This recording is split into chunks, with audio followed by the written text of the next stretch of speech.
from UnrealTech.net here, a division of BlenderTek.com.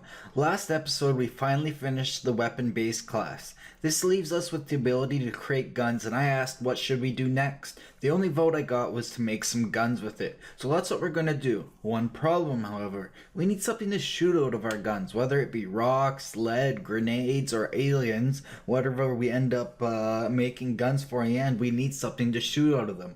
Thus, I've quickly modeled and imported both a bullet and a casing, as you can see here, along with professional textures at 1K resolution.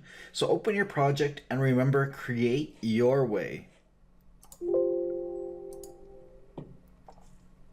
The next time someone asks for the project to be updated, I'll upload my most current version to UnrealTech.net, and this will include the wonderful bullet you see here, and casing models, and their textures, which are each 64 tries and 1K textures. You can see the casing textures here, they're 1K, and they're professionally done in Substance Painter, and the casing and bullet each are both for 64 tries. So they're low poly, so what we're going to do is the bullet is going to be used for the actual bullet that we will be shooting and putting physics and ballistics on, and the casing will be used for the effects on our gun that shoot it for the ejecting cartridges with a particle system. Before all this though, we need a base projectile class. I promise you this one will take much less than one episode to finish. Nowhere in length of the actual full gun class. So yeah, I've made a weapons folder under our meshes folder, and I made a projectiles folder, and I modeled this roughly off the 7.62 NATO bullet. That's what the M16 and M4 shoot. It's the most popular bullet in the military. So under our blueprints, under not vehicles, under weapons, sorry, I'm gonna add a class called blueprint class actor, based on actor, called BP underscore projectile. Oh, I already created it right last episode. So yeah, BP projectile base parent class actor. So let's open up the full. Well, we can set up this stuff first. All the class defaults. So for replication, so we want it to always be relevant because we always need to know where our bullets are. We want to replicate its movement, and we want to make sure that it replicates. And so it's as easy as that. So we'll compile and save. We'll open the full blueprint editor and we will get started. So let's do on event begin play. So when a bullet is spawned, this is what's gonna happen.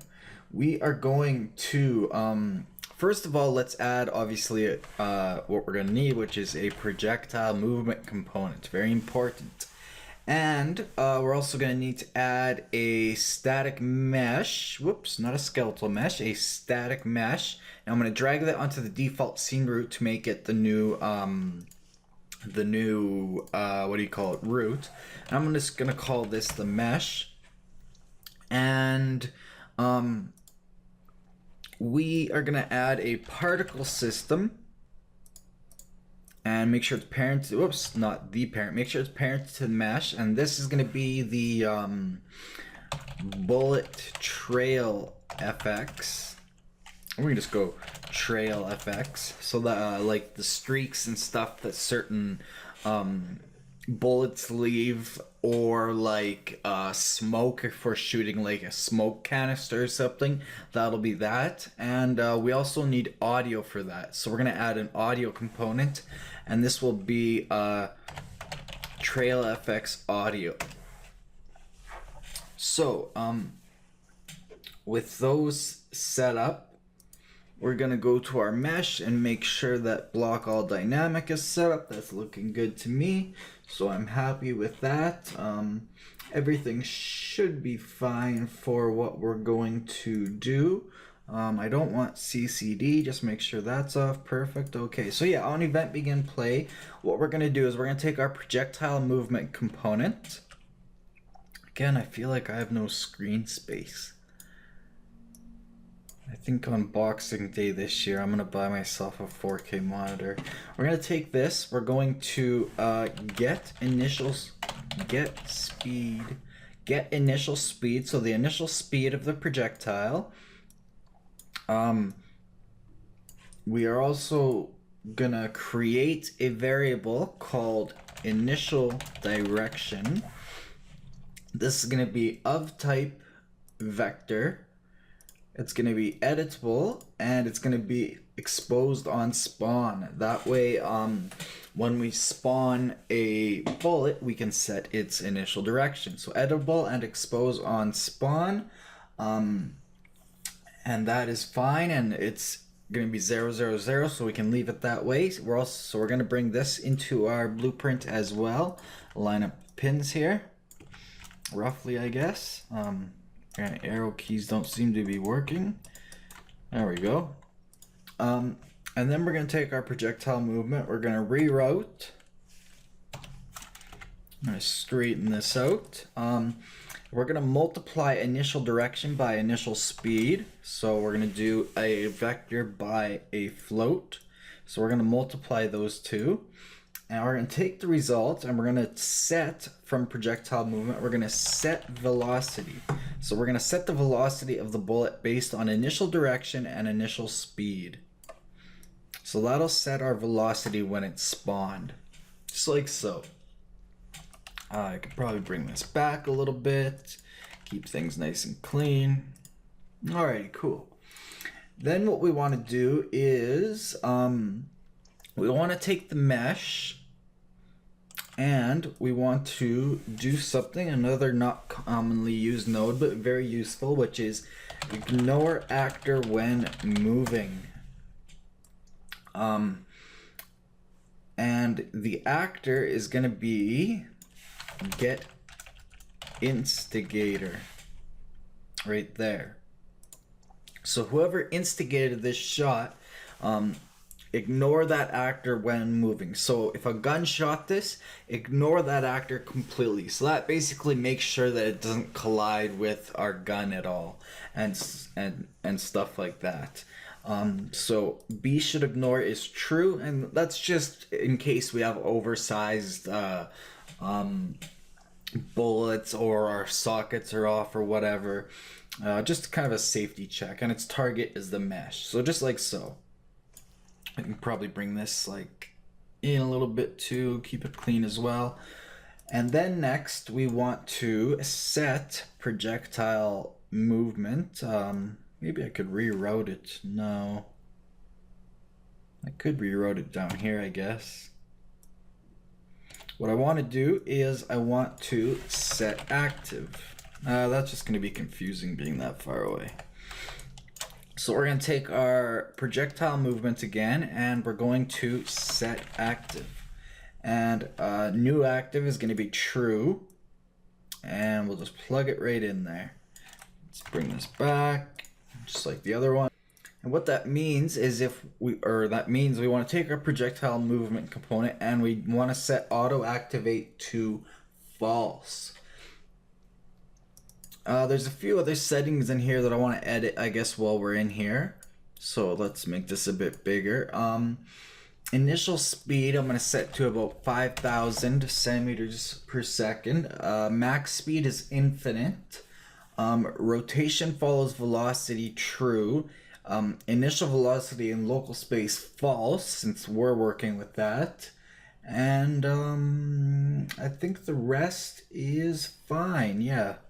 Auto activate false, we're good to go there. All right, so then we're going to go into a branch and we're going to see, is this projectile allowed to bounce?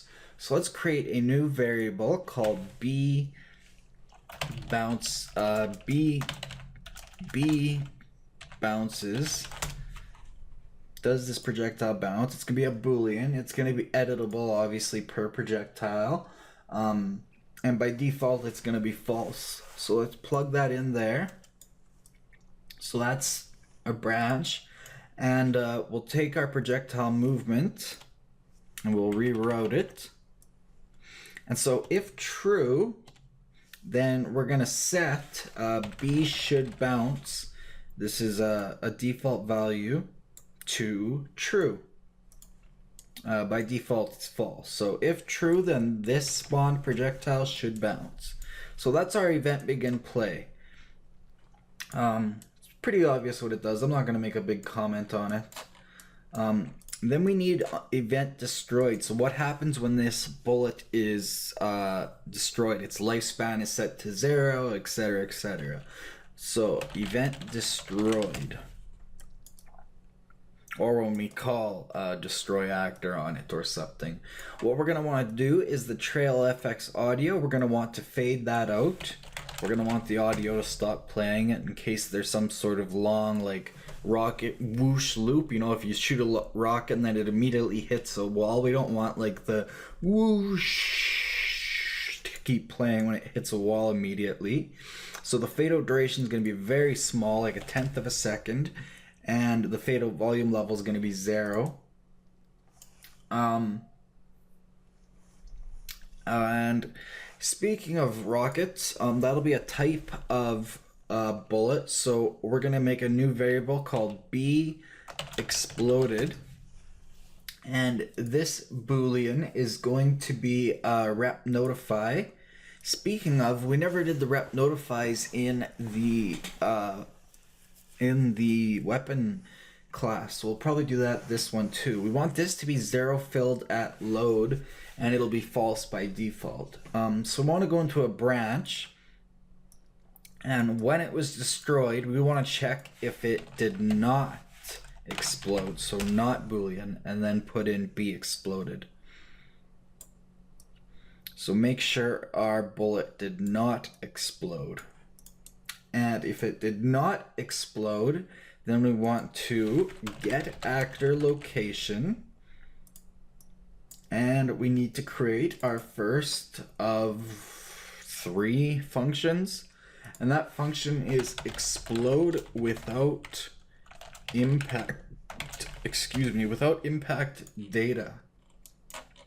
And so this one's gonna have 2 variables. It's gonna have an impact point. Like I said, we're gonna be doing a lot of the ballistics ourselves, so, or if not, well yeah, most of them, if not all of them. And we're gonna have impact normal. You may recognize these from event hit simulations in the stock engine. So I'm gonna rewrite both of these because we're gonna need them. Most definitely. And what we want to do is, when we call this function, we want to do the same thing. We want to fade out the trail FX audio. This time, the exact same values, 0.1 and 0. So that's the first thing we want to do. Then we want to do a switch has auth, since we're working with replication. Remember, if the B exploded is rep notify, so switch auth. And on authority, we want to set with notify B exploded to true, because explode without impact data. And then we want to take the trail of FX here, and we want to deactivate it on both authority and remote. Deactivate, actually, yeah, I'll just deactivate right here, trail FX. So we want to make sure that's deactivated on both remote and on authority. Just like so. So we deactivate any kind of trail particle system, and then we spawn an actor. Spawn actor, because we're still exploding, so spawn actor from class. That class is going to be whatever class is our explosion class. Can't get this all to straighten out. It's really bugging me. Nope, didn't want that.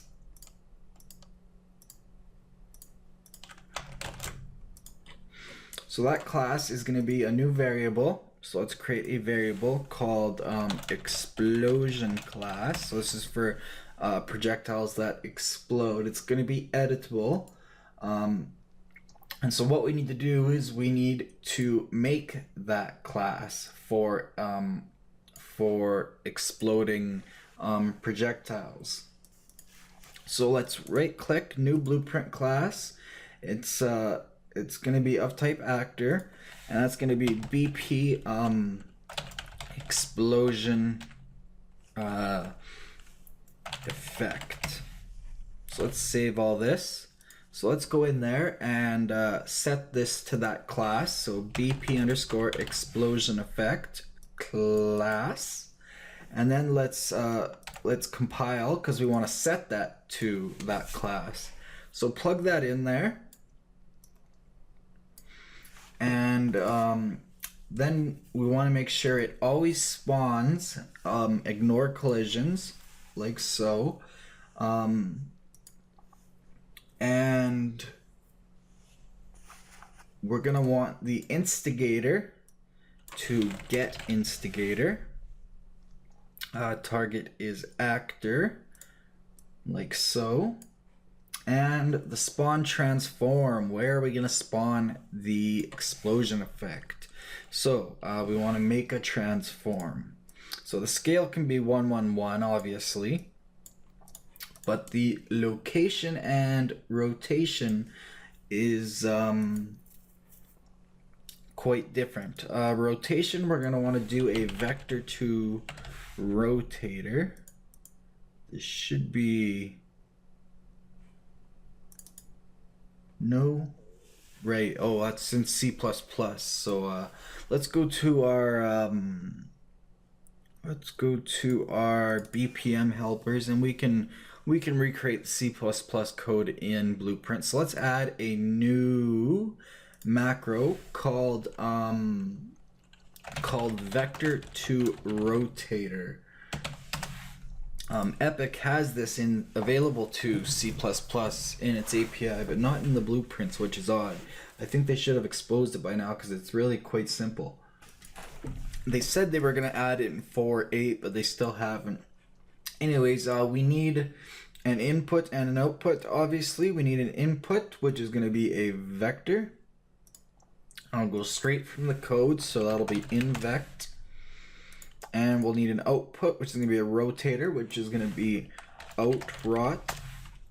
And so to create this function, all we do is we take our input vector, we break it. This is a helpful function you can use in other instances too. We're going to take the y and we're going to do an a tan 2 in degrees.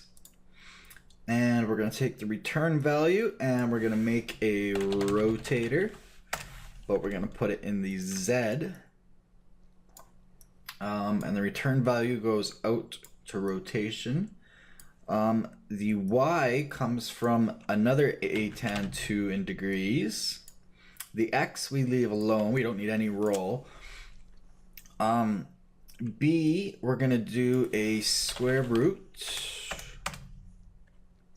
A is going to come from Z. B here is going to come from X. And we're going to want to go to the power of 2. So square root, I guess square is what it's called. Yeah, the power of 2 of both X and Y. Like so. And then we're going to want to add the results. So float plus float on those. And plug that into the square root. And that goes into B there. So that is how you make a vector into a rotator. So, turns a vector input to a rotator output. From Unreal Math.cpp line 155. So let's save and close, and now we can now we can use that for our rotation. So I'm gonna go back, I'm gonna take our rotation and I'm gonna go vector to rotator. Perfect. And the location, we're gonna want to do a plus vector. So a vector plus vector. And on the bottom, we're gonna want to do a vector times float. And that float is going to be 10. And we'll do that after. Actually, no. How this is going to work, the impact point is going to come here to the top of the plus, and the impact normal is going to come to the top of the multiplication one. So we can fit this in here. Like so, maybe something like that. We'll go like that, and then we want to take this and put that to our in vector to make the rotator. So yeah, something like so. Actually, you know what? I'll just go right from that point. Make it nice and clean. Alrighty, cool. So that is that. Yeah, so now when we compile it, error should go away. Perfect. Then we need to make one more function, because that's going to come in here. So this function is called show hit marker if hit. So we need to make a variable called Instigator controller. So whoever instigated this, we need to get their controller. So this will be of type BP player controller reference. It'll be editable, it'll be exposed on spawn, it'll be replicated, and yeah, so we want to bring that in, and we want to do an is valid check on it, non-peer.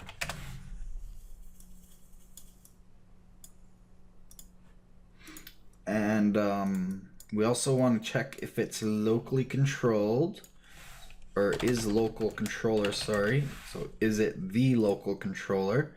We're also going to need to reroute it way down the line.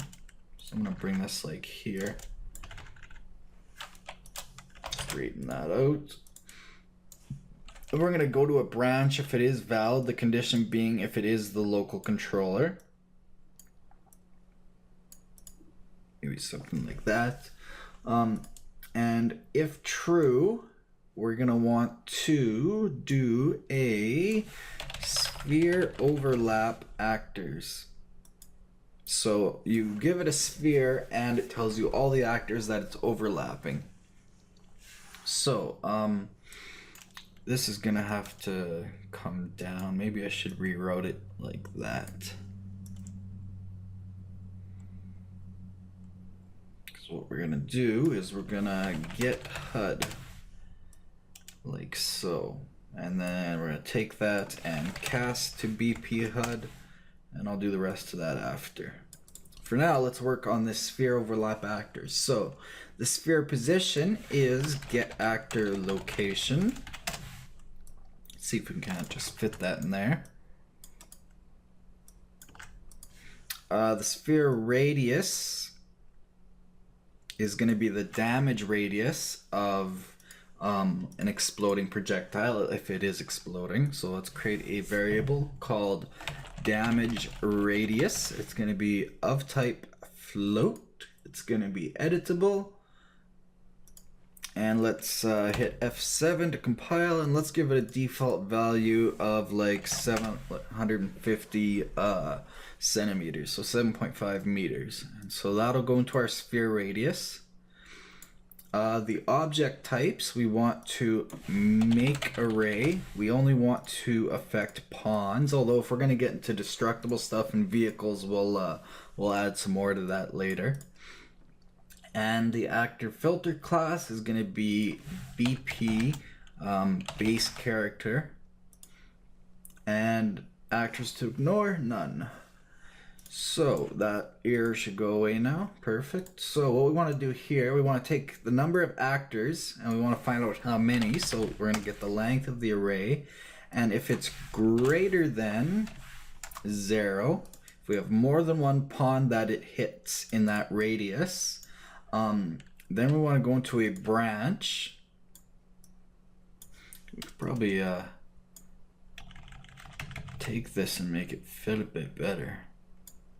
If it's greater than 0, then we take BP HUD here and we notify hit. We don't have that done yet, do we?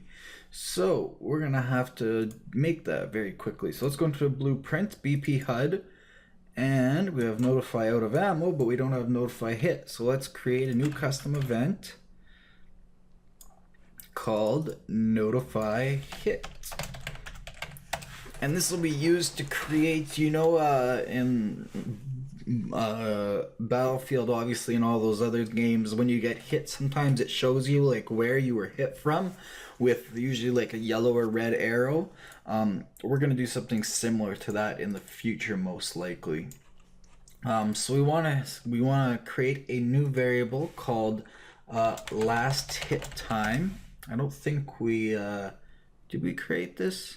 Yeah, we did. Did we? Game time. Yeah, I think that's the one we want. I don't know why I added game time. So we want to set that. Let's see. I just want to check this variable. The time in game seconds, pawn data. Yeah, that seems right. So we want to set that to get game time in seconds. So what we're doing here is when the player who owns this HUD gets hit by something, store the time of the hit, and widget BPs can use this to show and fade out a hit marker. Just put that up there. Like so. Yeah, so we'll compile and save that. We'll go back to BP projectile base, so now we can notify hit if true. So that is that function. So we'll compile and save. Come on, compile. There we go. So we're gonna go back here now to our explode without impact data. Take the or not the return value, sorry. Next up, we just call that, so show hit marker if hit, and then we're gonna want to do a switch off, and we're gonna want to go into a branch under authority only, and that is if we're going to make a new variable called damage. This is going to be editable, and we're going to give it a default value of full damage, which is 100. So damage, if it's greater than, so if the damage we caused is greater than 0 in that radius, then we want to apply radial damage. And you'll see the little icon there that only happens on the server anyway. And after that, we want to destroy actor. So we want to destroy this projectile. So this is going to be for radio damage. So grenades, rockets, stuff like that, like cannons on a plane. If we ever get there. So base damage is going to be damage. Origin is going to be all the way back from this plus here. So I'm going to reroute it and plug it in there. Bring it down like so. Damage radius is going to be damage radius. Damage type class is going to be a new variable called damage type, which is going to be of the type damage type, and it's going to be the class. It's going to be editable. And we're going to compile. Did we create that yet? No. So we need to create a new class. So go into weapons, sorry. Right click, new blueprint class of type damage type, which we'll call BP base damage type. We'll save that class. That'll be another one we'll have to just fill out quick. So let's set that BP base damage type like so. So damage type can go into damage type class. Damage causer is going to be self. So make sure it's this class. Instigated by controller is going to be the instigator controller. And yeah, that's all we need there. So that is that function. So we can compile now and close. And we can go back to the event graph. We can go to true. And we can call explode without impact data. And the impact point is going to be get actor location, just like that. So there we go.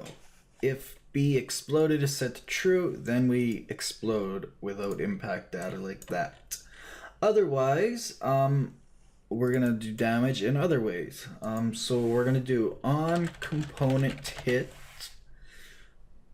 Okay, maybe not. Let's take the mesh. Let's go down to events, on component hit.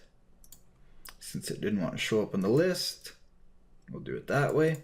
So on component hit mesh, we want to go into a branch, and the condition is going to be if this projectile bounces. And the only thing we're going to need is hit, so let's reroute that. And if it bounces, we want to go into another branch, or if it doesn't bounce, we want to go into another branch, and its condition, let's just bring this up. Its condition is an AND Boolean. We want to make sure that we has authority. I'm talking like Jar Jar Binks because of Star Wars, of course. Not Boolean and not be exploded. So this is a non-exploding round.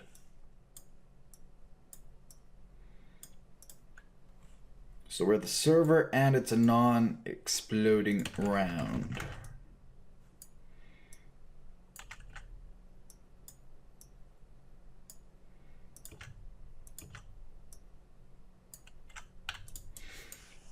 All right, and let's create a reroute here for this.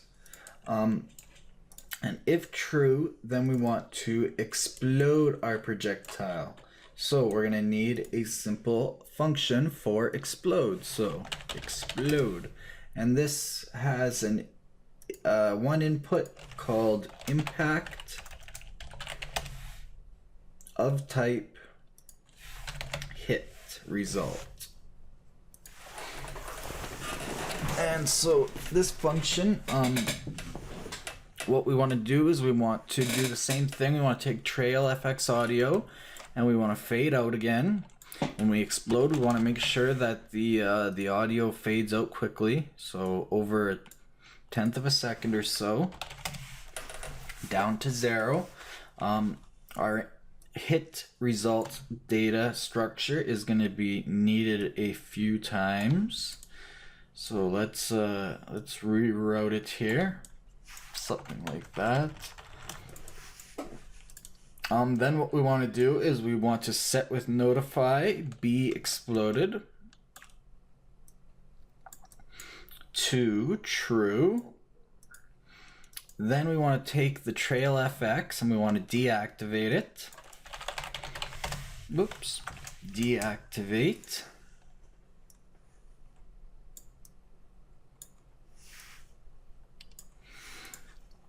And then we want to spawn an actor from class. And that class is going to be the explosion class. We want to always spawn, ignore collisions, and we need to create something. So let's go into let's save first of all. Let's go into our explosion effect class. We need an exposed variable to finish this. So we might as well just create them all while we're here since there's only a few. But the important one is hit surface info. This is of type hit result. It's editable and it's exposed on spawn. Exposing on spawn is why I'm doing this here, because we're gonna need it. And we want it to be zero filled at load, so transient. We're also gonna want a sound cue. So what sound does this thing make when it explodes? That'll be of type, obviously sound cue. And that'll be editable. And let's compile. Do we have an explosion sound? Yeah, explosion cue. Let's use that. I'm sure that'll work just fine. We're gonna want a particle template. So a basic particle system that this explosion uses. This one will be editable as well. It'll be of type particle system reference, like so. And I don't think we have, oh, that's sound cue still. Let's compile. I don't think we have, yeah, we can use explosion, why not?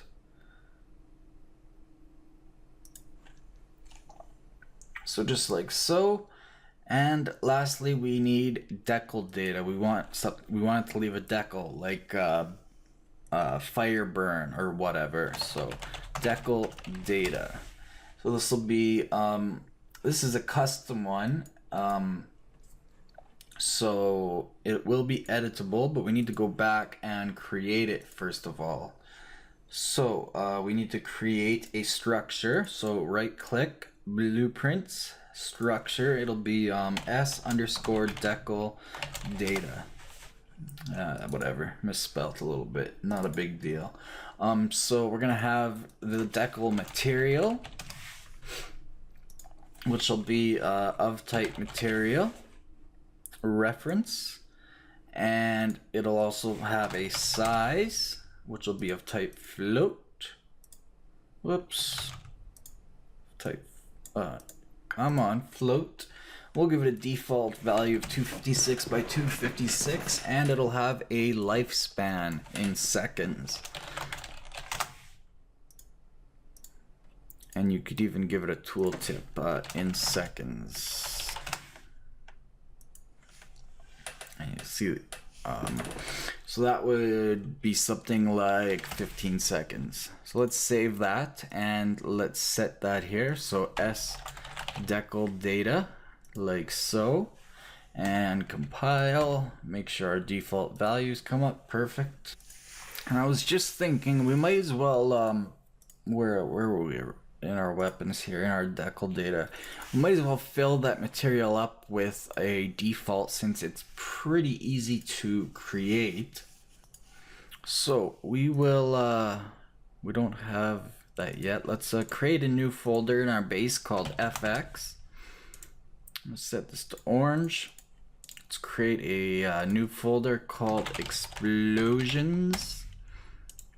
Set this to orange, and let's create a new material called m_explosion decal. Let's open it up, and so this will be pretty easy. I don't have an actual decal, but we'll use the explosion sub UV sheet for now until we actually need it and we realize, oh, we're putting down explosion sub UV sheets, and then we'll go through making a quick decal for it. So we want a texture sample, and we want it to go into the base color. And so I'm just gonna, like I said, I'm gonna pick the explosion sub UV texture just because I have some texture then. We need to set our decal stuff set up though. So just click anywhere blank. We want deferred decal, and we want stain. And the rest should be fine, I'm pretty sure. So those should be the only two changes. And so what we want to do is set two constants. Metallic, we want to do a constant of 0. We want no metallicness to this. Roughness, because of that, we want to be full 1. We want this to have no shine at all. But of course, you could edit that a little bit if you wanted a tiny bit of shine. In fact, I find that I don't like full value, so I'm going to go 99 and 0.01. I always add a little bit in, even in my textures. So for emissive color, we want to take this as well. And opacity, we want to take the alpha, since decals need an opacity mask. We want to multiply, not multiple, multiply by 2, so that's constant B. And then we want to do a power, and we want to take this to the power of 2, so like that. And then we want to see if I can get it fitting in there. I can't use my straighten command in here. They're promising us a material editor makeover, but still doesn't come. Anyways, we want to clamp min 0, max 1, so just like so.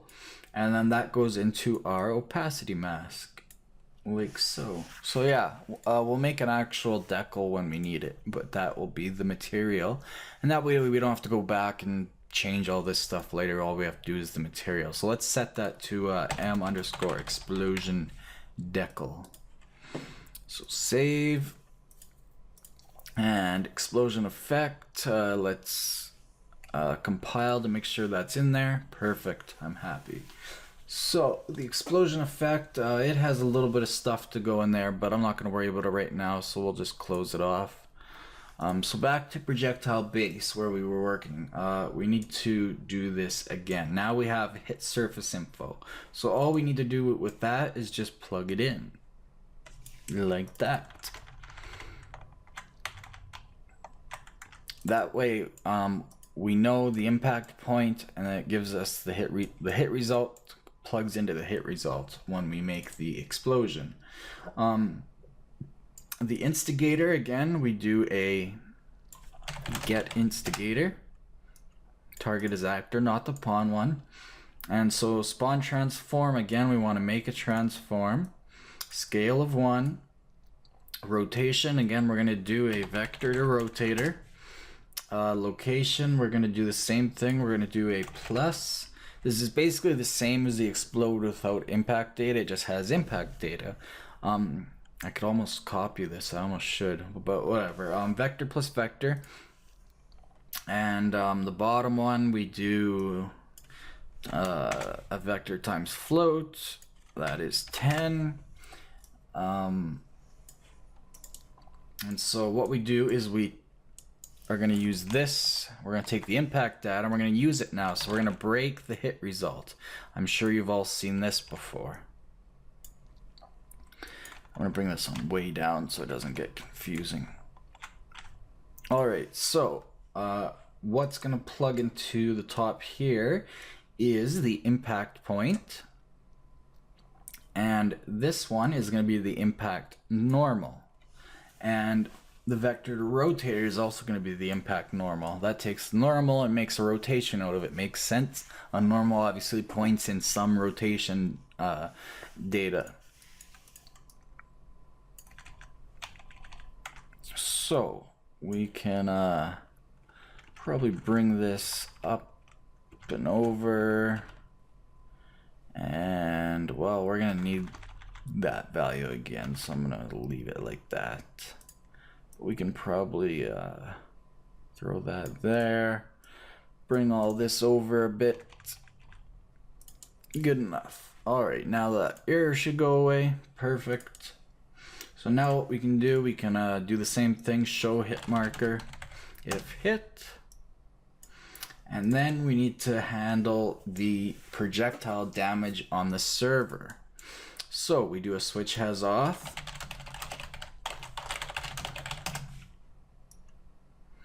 And we go into a branch and we check if damage was greater than 0.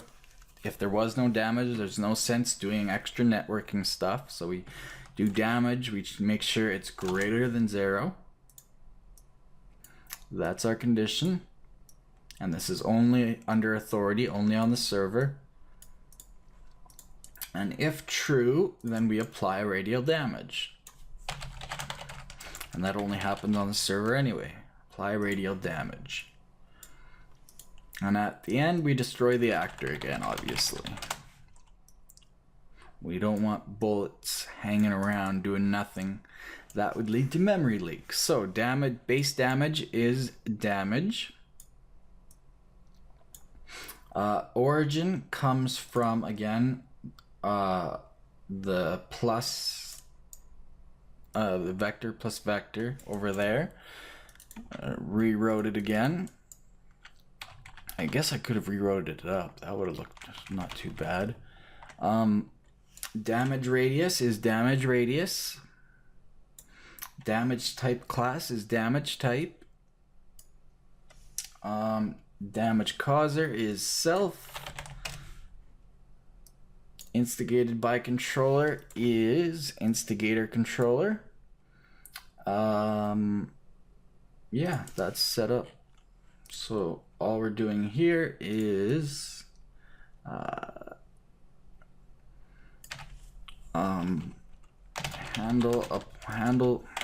handles applying radial projectile damage on server.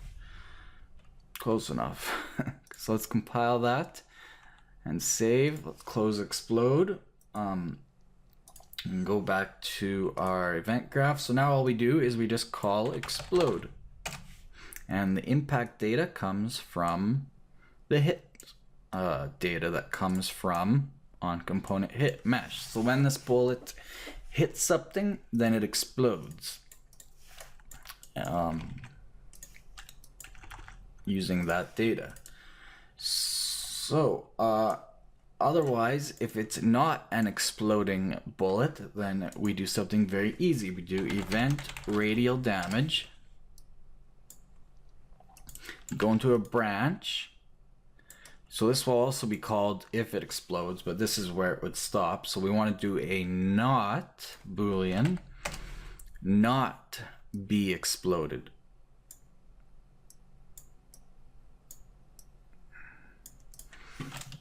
And this means it's only happening on the server, so none of this is happening client side. So if true, then we explode without impact data, and the impact point is get actor location.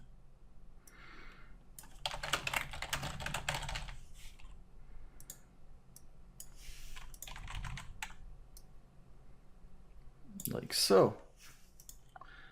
And that is our entire class. We just have to do the Unwrap be exploded.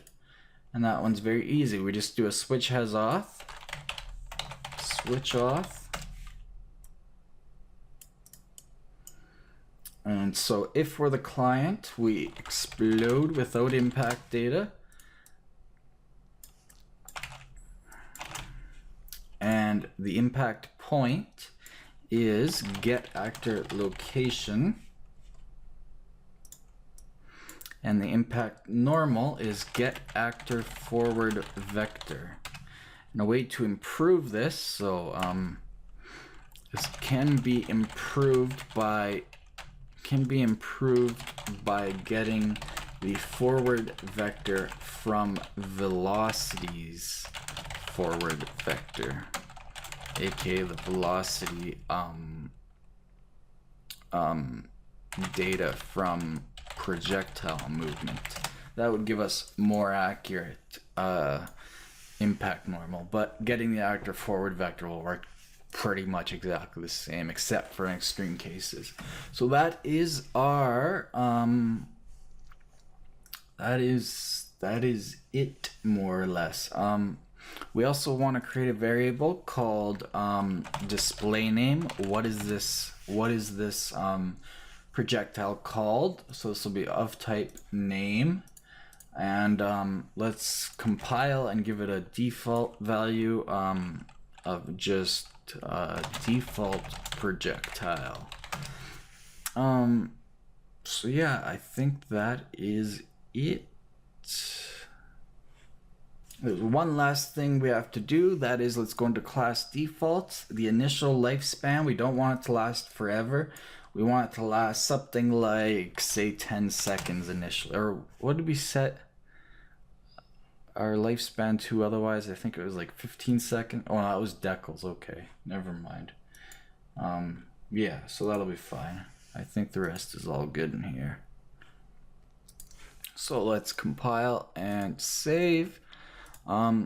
Like I said, now that I think about it, we should probably do those Unwrap notifies for all of the base weapon stuff too.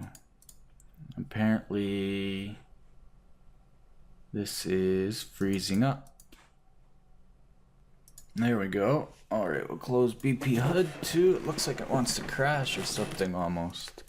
So let's go back to weapons. BP weapon base. We might as well just finish those off really quickly, and the interface as well I don't think we touched. So we just have Unwrap owning pawn.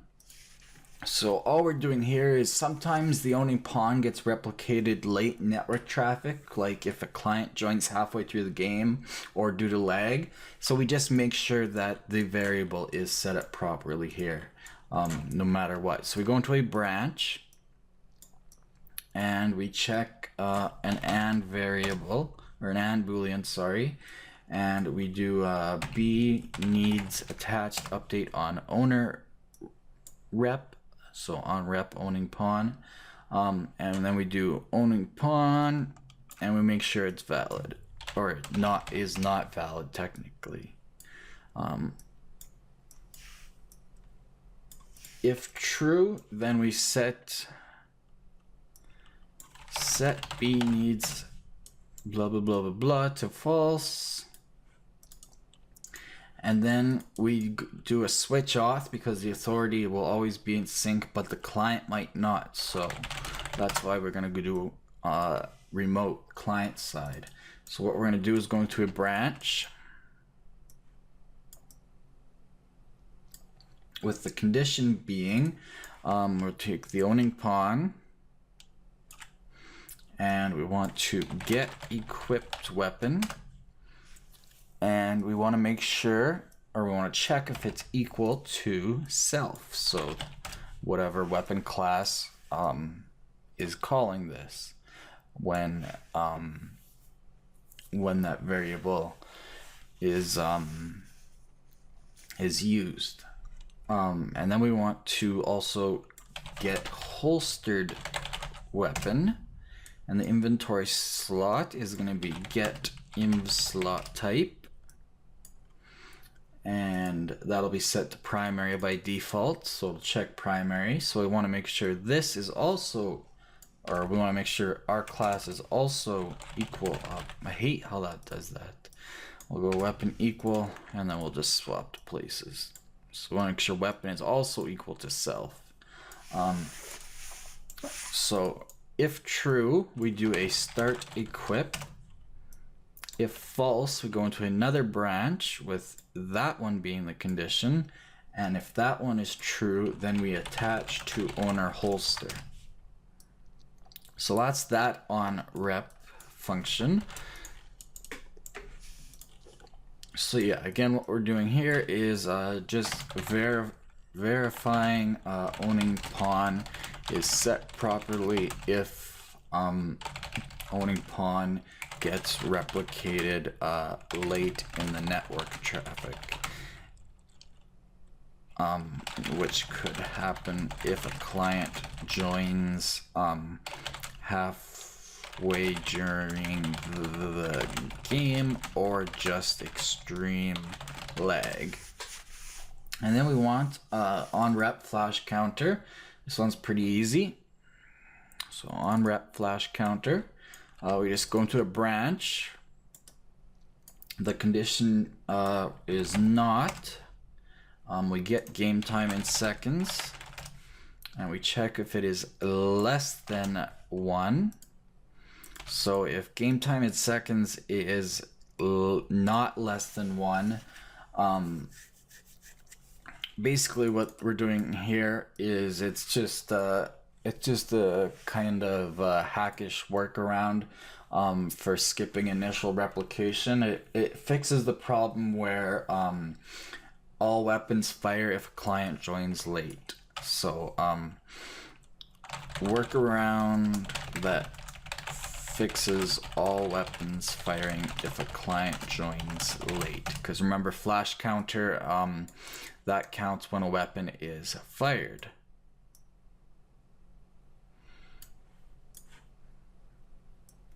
Actually, we'll make that cover the branch. So if true, we want to go into another branch.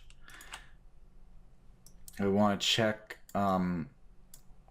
if that actual variable, I'll just search for, I'll just do get flash counter. If it's greater than 0, so if that's true and if this is true, then we can simulate fire. If false, then we stop simulating weapon fire. So what we're doing here, I'm going to make a comment, I'm going to make it bigger. So this is where weapon fire replication actually happens. Flash counter is incremented every shot and set to 0 whenever a player stops firing that weapon. Tracking this allows for showing weapon fire effects on other clients. So if we're tracking this, if we know that player X is flash counter is at 1, 2, 3, we know to simulate fire 1, 2, 3 times whenever that count is at that. If it's at 0, we know not to play any effects on the other clients because player X is not firing. So that's why this is an important Unwrap. And so this is happening every time flash counters being used. And I realized I think we are B pending reload. B is pending. Where are you? B pending reload. I believe we screwed that up because that should be, oh no, it's replicated, but it should be repnotify.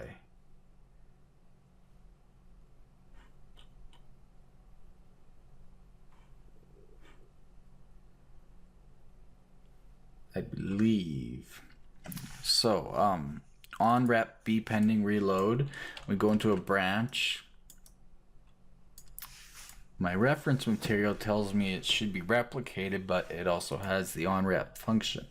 So maybe we don't need this. I'm not 100% sure. I can't remember. B pending reload. I guess if reload doesn't work, we know where to look. If true, we start reload. Replicated true this time. If false, we stop reload. So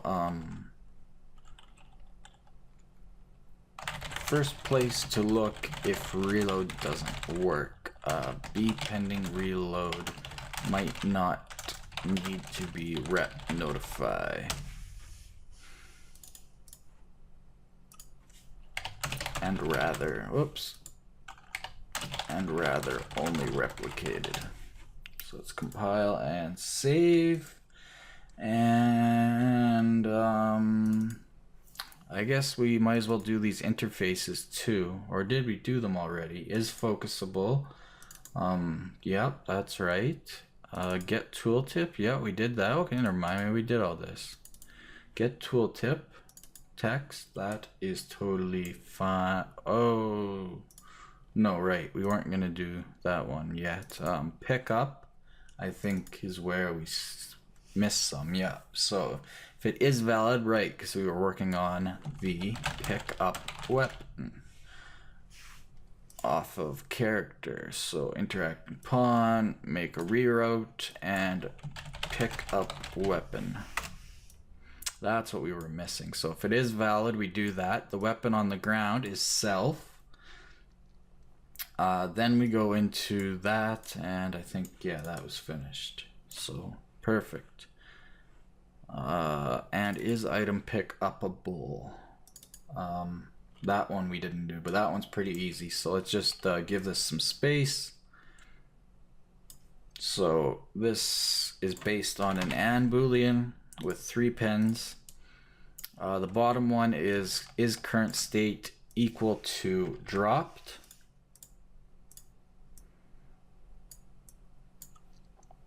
And then we do a not Boolean up here. And the top one is interacting pawn, can holster. Okay, so we need a function in our base character. Then we'll be totally done with this class. So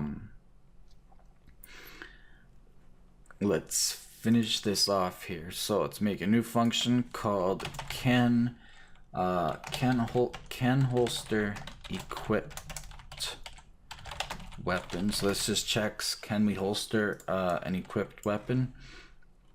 So we go into a sequence. Oh yeah, I guess this should be under the info category. It's also a peer function, and that means it has an output called B is holsterable. So we go into a sequence. The second one will be the return, and that means we're gonna have a local variable called L underscore holsterable. So we output that. So all we do is we go into a branch and make sure we're not dead, otherwise we don't need to do this. So we do a not Boolean. So we're not get be dead, get dead, get br dead, right? So if we're not dead, then we get equipped weapon, and we do an is valid check on it, impair. And if it is valid, then we set this,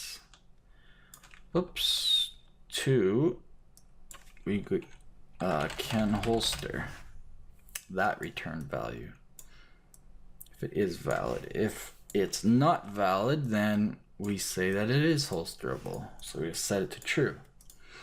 So that's that. So all this does is checks to see if we can holster the current weapon, used for determining if we can switch weapons, mostly.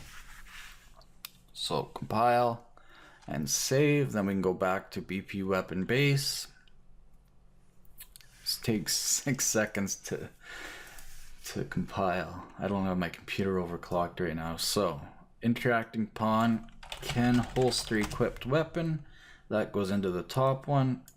We also want to check, do we have this one? Has weapon of type, yep. And has weapon or does not have weapon is not. And the, yeah, just like that, should be fine.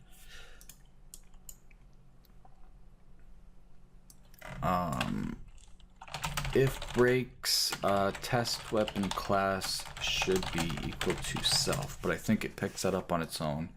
And if we set it to self, there could be issues. So let's compile and save.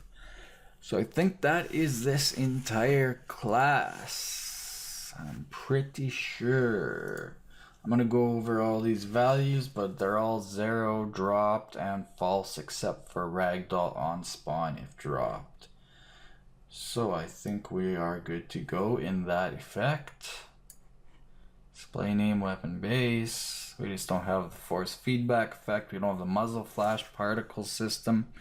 We could use smoke, I guess, for now. We'll make a muzzle flash particle system. We'll go through that in an episode for sure. Yeah, the ammo, default, all the default stuff, I think we're good to go.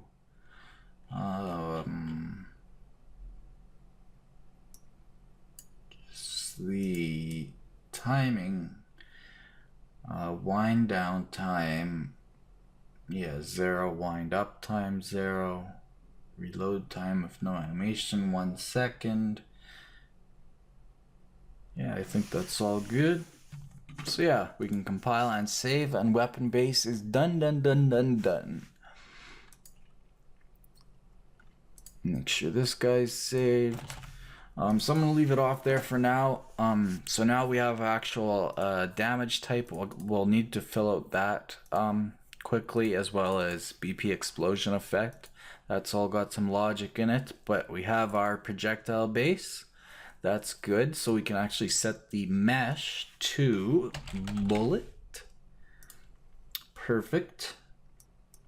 And I guess for now we could take trail FX and we could set that to smoke as well. I guess, why not, just for now. So compile and save. We have a projectile base. So in the next episode we will go ahead, and there we go, we can even see our little bullet. We will go ahead and we will set up a weapon. I just have to model a basic weapon. We'll create a pistol or a rifle first. You guys tell me if you want a pistol or a rifle. They both work the same way, so if no one says anything, I'll probably just do a pistol. But yeah, in the next episode we will we'll actually make a weapon now that we have a projectile. And we might go through those other two classes really quick since they're so easy. So yeah, I'm going to leave that off there for now. So thanks for watching. Again, if you learned something, please like the video and subscribe as well. We take donations at paypal.me/BlenderTek. If you dislike this video, please tell us why. So we'll see you next time. Remember, create your way.